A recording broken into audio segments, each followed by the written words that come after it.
They're retreating. This time, we could finally slam the trapdoor shut. Commander of the Third Fleet excitedly flicked his chitinous elytra, decorated with 3 silver triangles inscribed in circles according to his rank. We managed to gain an advantage after all. The Grand Archon of the 8th Province looked at his subordinate with a certain disdain. He was generally satisfied, but, at the same time, slightly annoyed by the commander's excessive emotionality. However, what else would one expect from a descendant of an inferior genetic line? The commander had achieved his position solely because of his unexpected tactical and strategic abilities, but he had been raised not in a decent nest of a respectable clan, but in a mass incubator on some provincial industrial planet. He joined the army through general mobilization after the swarm had encountered those vile, cunning softies. All these little things could be forgiven, however. After all, he was the first to push the softies even a little bit. The Archon reminded himself, not without pride, that it was his democratic views that had allowed the lower classes, such as the commander and a few other provincials, to rise to the occasion and prove their undoubted usefulness to the swarm. The metropolis, steeped in its centuries-old traditions, could not realize how inadequate the statutes written hundreds of years ago were to the new challenges facing the Navy and Army, such as these triple-cursed humans. The Archon noted with some regret that even he, one of the highest hierarchs of the swarm, partly experienced this admiring and fearful attitude toward the enemy. Yes, the humans were an abomination to the galaxy, vile parasites poisoning beautiful star systems that would prove ideal habitats for the rapidly spreading swarm. They had to be driven out of there, pushed to the least suitable planets, or better yet, exterminated. That was the will of the swarm, of which the Archon was one of the main spokesmen, and yet something deep inside him kept him alert. The humans had put up fierce resistance to all of the swarm's fleets, and had not surrendered a single inhabited world so far. The hotheads in the Admiralty had even suggested using planetary weapons a couple times to show the humans where the power lay. But the Archon Council had vetoed the use of any super-heavy weapons. The swarm needed living space, not radioactive rocks. As for losses, it was certainly unpleasant, but not so critical. There were no irreplaceable individuals in the swarm. Even the commander of the Third Fleet or the Archon himself could easily be replaced, let alone millions of drones. The mass hatcheries had been operating at only a quarter of their capacity for a third decade. The swarm desperately lacked living space. Once it did, its numbers would not only return to pre-war levels, but would quickly grow as large as the new territories would allow. The only thing left to do was to finally defeat the damned humans. The Archon shuddered in disgust.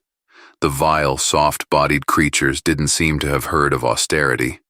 On many planets that could hold and feed tens of billions of swarm members, these bald apes formed colonies that sometimes numbered less than a ridiculous million.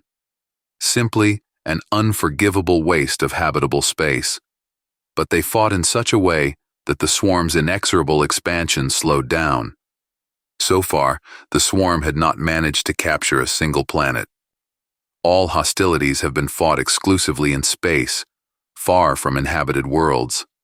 Several major battles, countless skirmishes, careful planning, and now, finally, a strike group with the Third Fleet at its head had managed to drive the damned softies into a trap. The Archon hoped that the inherent human desire to defend their planets would make them hold out to the last man, and that the combined task force of the swarm would be able to destroy their main forces. So far, everything was unfolding according to plan. The softies' fleet was gradually retreating to the system's inner planets. In one of the many human languages, another insanity of this ridiculous race, the main inhabited planet of the system was called Quiet. It was indeed a quiet agrarian world, plus a few mining settlements on other planets and in the asteroid belt. The Archon could not understand why the softies were fighting so desperately for it, for the quiet system had no strategic importance whatsoever. The swarm would have surrendered such a world long ago to regroup and retaliate. Perhaps it was due to the low fertility rate of the softies and their unwillingness to put the reproduction of the species on an industrial basis. However, now it played into the hands of the strike group. The trap had been prepared very carefully. This operation would go down in all military science textbooks as an example of using human tactics against themselves. The first to engage the soft-bodied fleet were swarms of small ships launched from the large carriers that made up the core of the Third Fleet. The raiders were piloted by elite individuals who were bred according to special genetic plans in closed army incubators. They had been programmed to solve the problems of close space combat while still in the larval stage. And yet they were still inferior to the damned humans in initiative and improvisation. However, in terms of the ability to act together, obeying not only prenatal programming and training at the pilot academy, but also ancient instincts encoded in their genes, they were unrivaled. The fact that communication between raider pilots in a combat situation was maintained not on a verbal level, but by small coded data packs, which special receiving devices converted into chemical substances that controlled the pilots as a single organism, was a great advantage. Combining the swarm's ancient evolutionary superiority and modern technology was the key to success. After all, their species is hundreds of millions of years older than the softies. The galaxy should belong to them by birthright. The Archon watched the commander of the Third Fleet and his staff closely, not interfering with their actions. There was no need to. The raiders were gradually tying up the human forces, pushing them deeper into the system, toward the planets.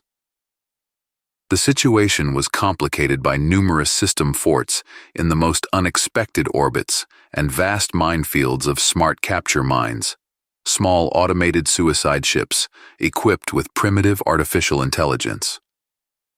The Archon twitched in disgust.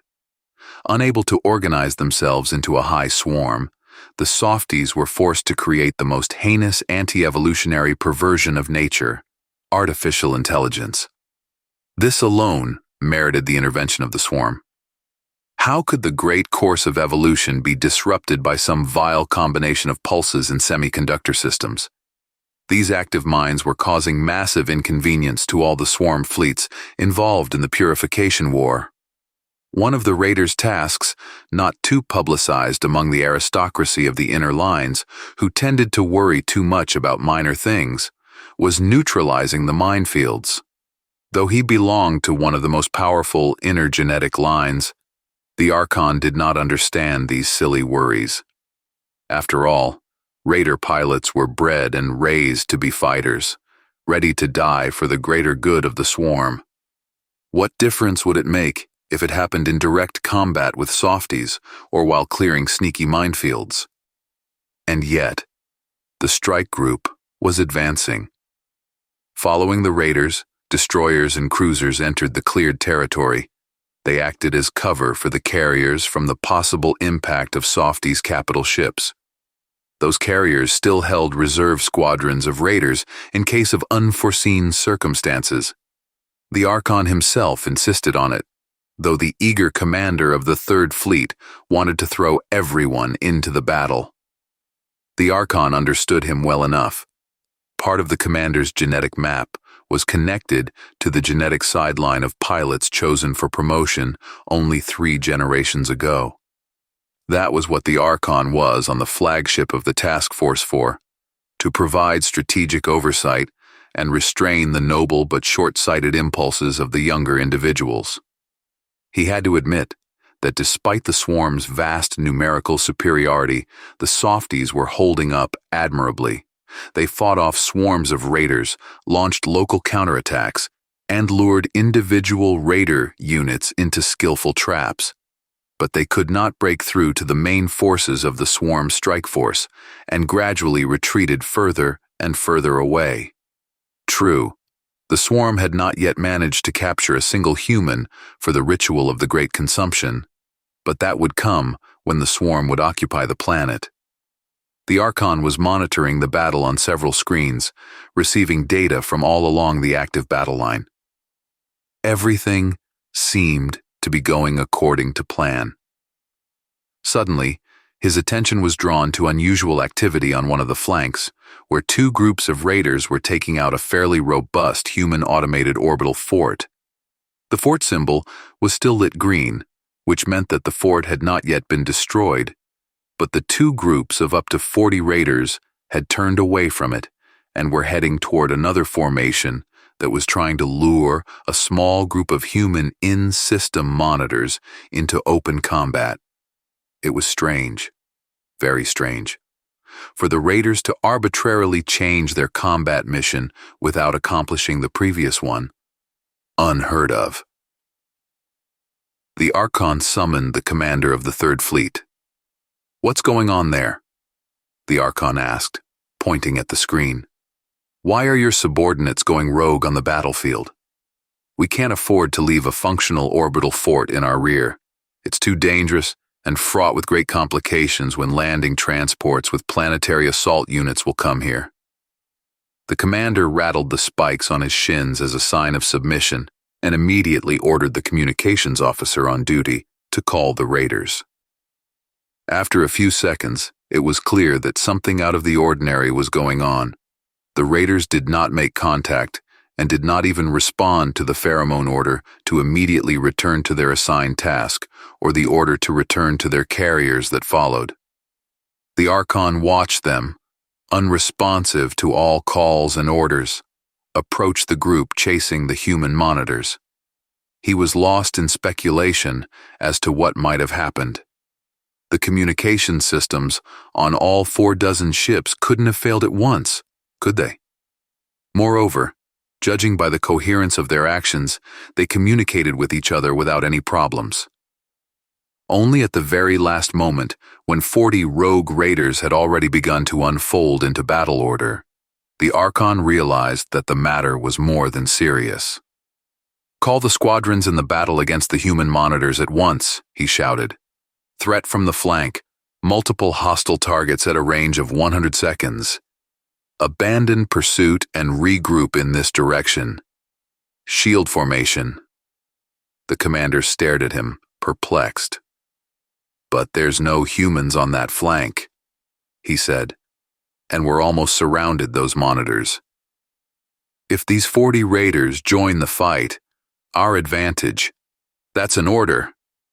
The Archon interrupted him, but it was too late. The 40 rogue raiders slammed into the unsuspecting fellow raiders like munching jaws into a delicately soft mushroom mass. A third of the ships were destroyed almost immediately. The rest weaved together in a tight, fierce cloud of dogfights, with occasional flashes as another raider disintegrated into glowing shards. At once, the strange, unexpected, terrible reports from the comm officers began to come in, one after another. 8th and 11th squadrons are not responding.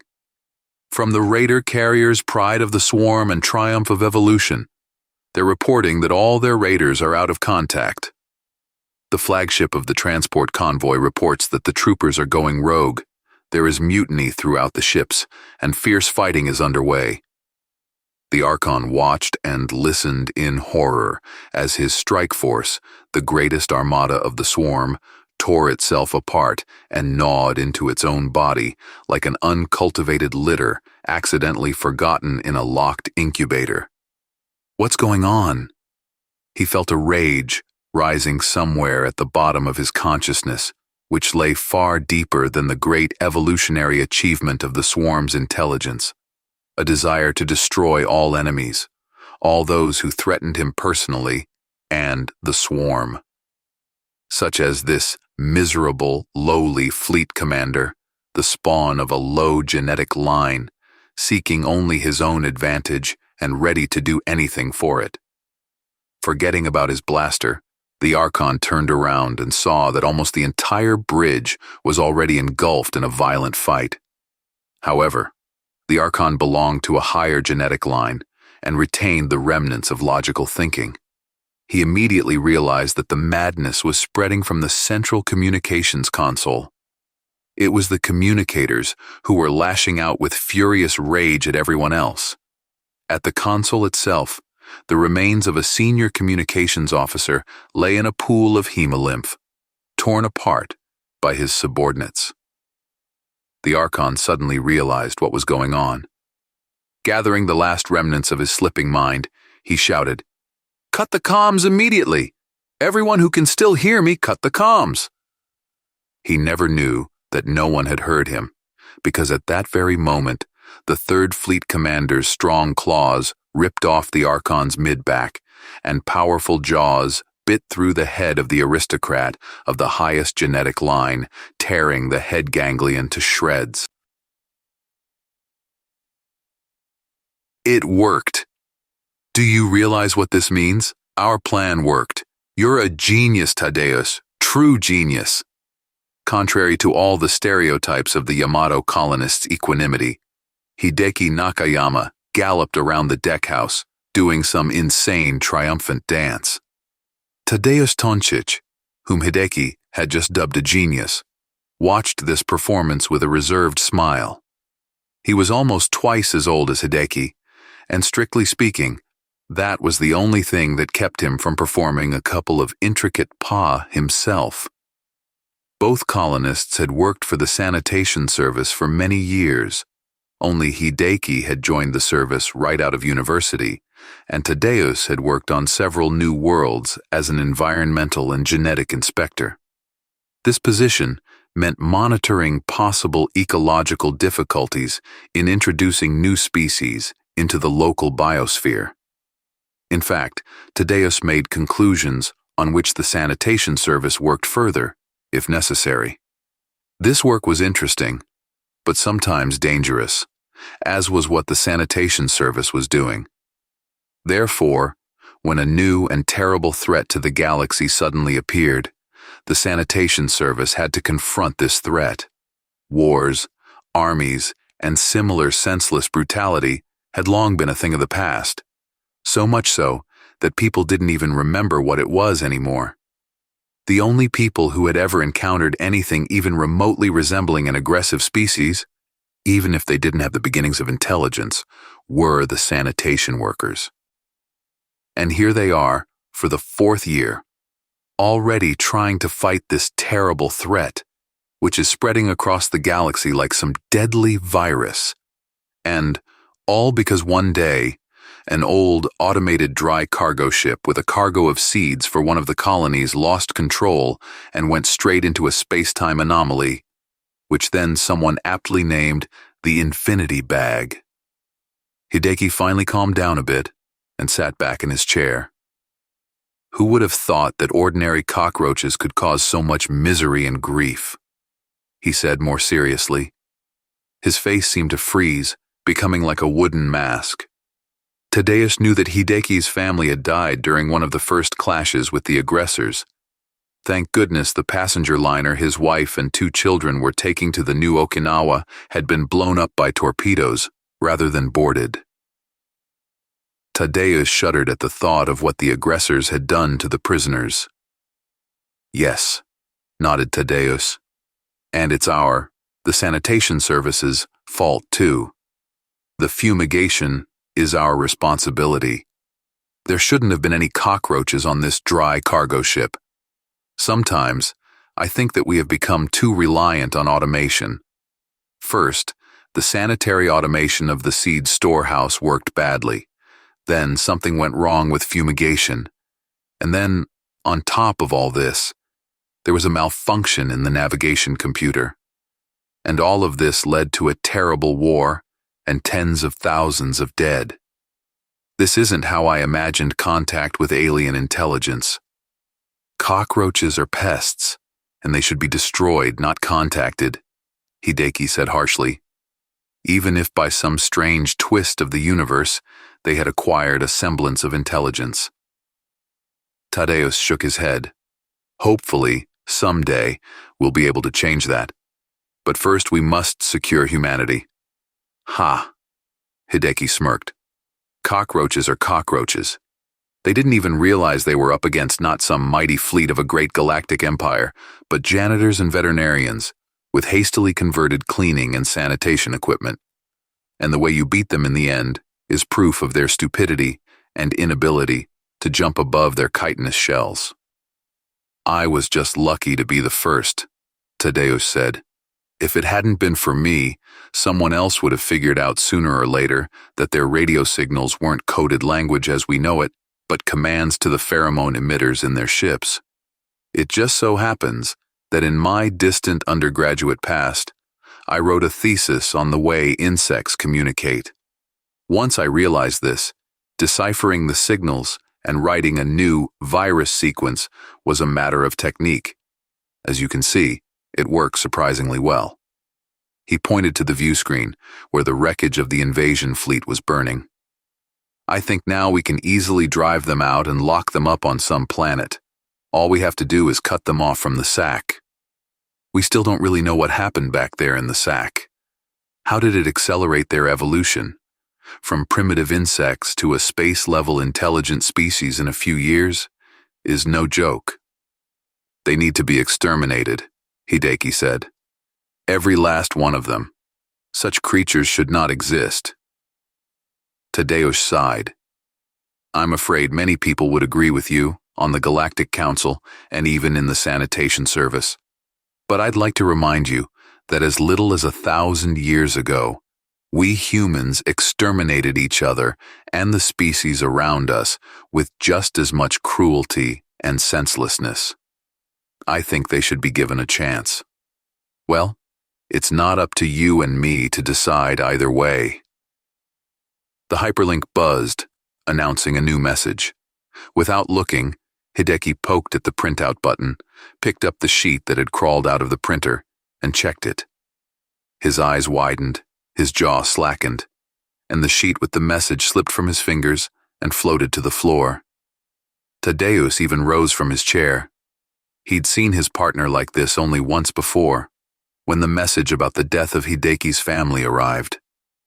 What happened? Hideki stared at him blankly, then pulled himself together a little. The coordination center reported that your signal went off in all directions. Almost all cockroach fleets have self-destructed. The rest either escaped or were killed by our automation. But that's wonderful. Hideki shook his head slowly. In all the mess in the war zone in the Green Temple system, a fleeing cockroach ship before it was blown up had damaged a large liner moments before the hyperjump. The coordination center had just calculated its final trajectory from the final pre-jump data. Let me guess. It jumped straight into the sack? Hideki nodded silently. How many people are on board? Tadeusz asked quickly. He realized that all these people would inevitably die. You couldn't jump back out of a space-time anomaly that easily. There were no people on board. The liner was on autopilot, said Hideki. But, it's much worse than that. Much worse. He lowered his eyes to the message sheet on the floor, then looked at the broken fleet of cockroaches on the screen. There was a zoo on the liner. 116 rare species from 11 planets. A unique exhibit. The entire interior of the liner had been converted into a huge open park, the species carefully selected to maintain an ecological balance indefinitely. Holy shit, Tadeusz said, slowly lowering himself into his chair. If the Infinity Sac had turned a pack of cockroaches into a mighty galactic empire in a few years of real time, what would it do with 100 species, many of which had traveled farther along the evolutionary path than insects? You know, many people used to wish there were other intelligent species in the galaxy besides us, Tadeusz said, until the swarm came along. He grinned wryly. I think they'll look back on the swarm with nostalgia soon, when the representatives of 116 civilizations come from the sack. What species did you specialize in at the university? Mollusks, Hyde answered, confused. Well, you can start remembering how they differ in the shape of their shells and cluster around food sources, said Thaddeus. Who knows? Maybe it will allow you to become an interstellar diplomat in the future.